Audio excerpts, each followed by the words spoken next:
আজকে তোমাদের এঁচোড়ের একটা দুর্দান্ত রেসিপি শেয়ার করছি। এটাকে বলা হয় বাদশাহী এঁচোড়ের রেসিপি। এই রেসিপিটা 10 মিনিটে বানিয়ে ফেলতে পারবে।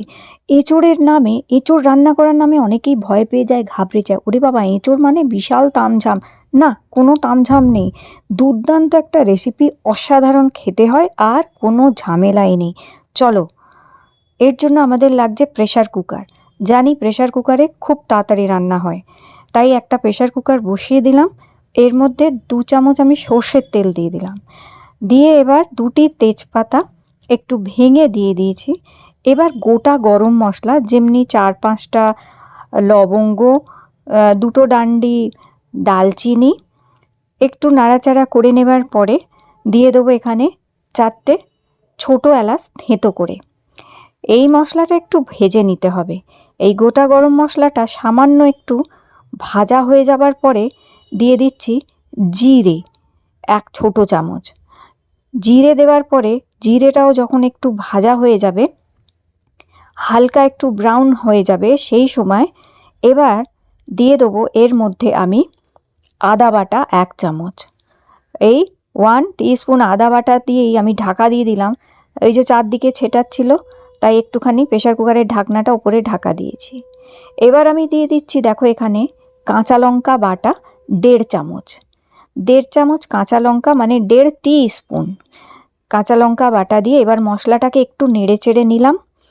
এবার আমি দিয়ে দিচ্ছি টমেটো বাটা। তো এখানে আমি মাঝারি সাইজের 2টি টমেটো বেটে নিয়েছিলাম। টমেটো বাটাটা দিয়ে ভালো করে নাড়িয়ে চাড়িয়ে নিলাম।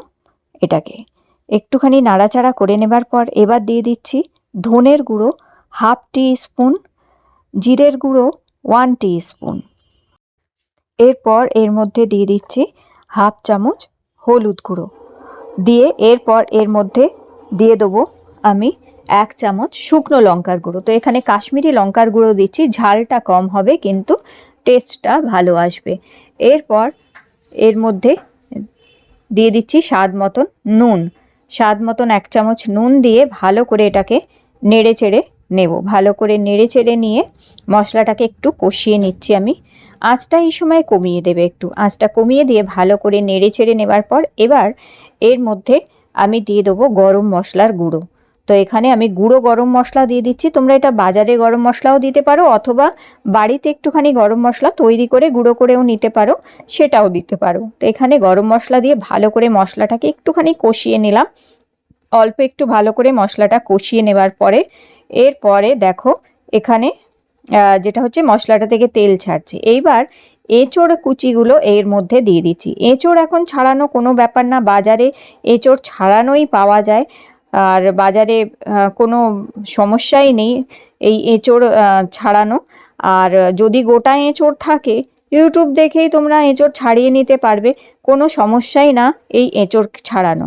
তো এখানে মোটামুটি আমি 500 গ্রাম মতন এঁচোড় বাজার থেকেই ছাড়িয়ে নিয়ে এসেছিলাম, আর সেই এঁচোড়টাকেই ভালো করে জলে ধুয়ে কিছুক্ষণ ভিজিয়ে রেখে দিয়েছিলাম, সেই এঁচোড়টাই এর মধ্যে দিয়ে দিলাম। আর এখানে 4টে আলু 4 টুকরো করে কেটে আমি দিয়ে দিয়েছি। আলুগুলো ছোট সাইজের আলু নিয়েছি, এগুলো 4 টুকরো করে কেটে এর মধ্যে দিয়ে দিলাম। এর মধ্যে দিয়ে এবার কিছু কড়াইশুঁটিও এর মধ্যে দিয়ে দিলাম। এই ধরো 1/2 কাপ মতন কড়াইশুঁটি দিয়ে দিচ্ছি।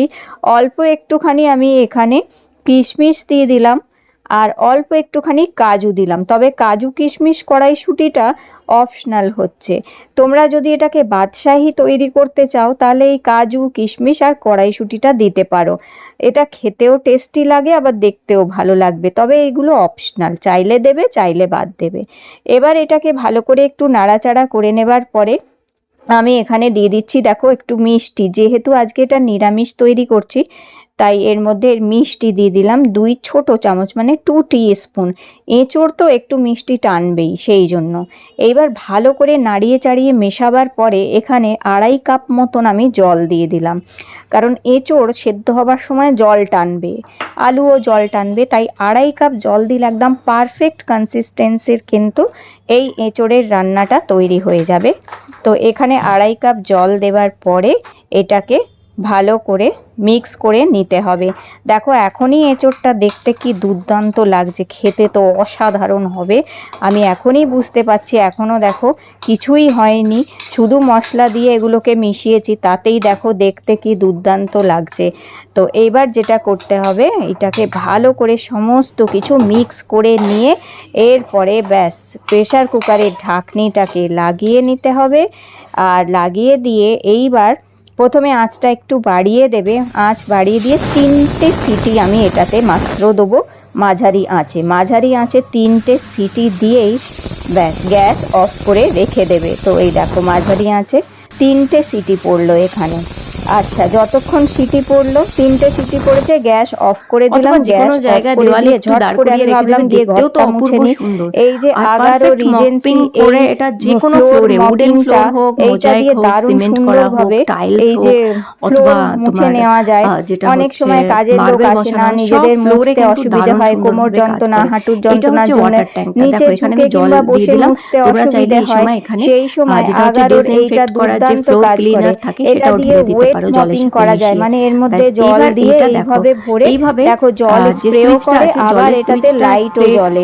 তো এইভাবে অন্ধকার কোণা, খাটের তলা, টেবিলের তলা, এই জায়গাগুলো তো সুন্দরভাবে মোছাই যায়। আর জল স্প্রে করে দেখো, জল স্প্রে হচ্ছে, জল স্প্রে করে এইভাবে মোছা যায়। এই হ্যান্ডেলটা ঘোরাতে সুবিধা হয়, এই যে কোণায় কিংবা চেয়ারের তলায় কোনো জিনিস সরাতে হবে না, আর অতি সহজে দাঁড়িয়ে এক হাত দিয়ে মুছতে পারবে। এটা খুব লাইট ওয়েট হচ্ছে।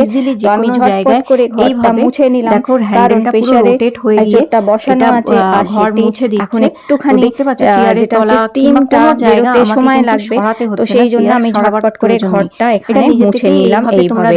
তো দেখো কি তাড়াতাড়ি দুর্দান্ত ভাবে এই ঘর কিন্তু মুছে পরিষ্কার করা যায়। এরপর যে প্যাডগুলো আছে এগুলোকে ভালো করে ধুয়ে পরিষ্কার করে নিয়ে রোদে শুকিয়ে নিয়ে আবার নেক্সট টাইম ইউজ করতে পারবে। চলো এবার দেখে নিই এঁচোড়ের পরিস্থিতিটা কি আছে। তো দেখো এই খুলে নিলাম ঢাকনি।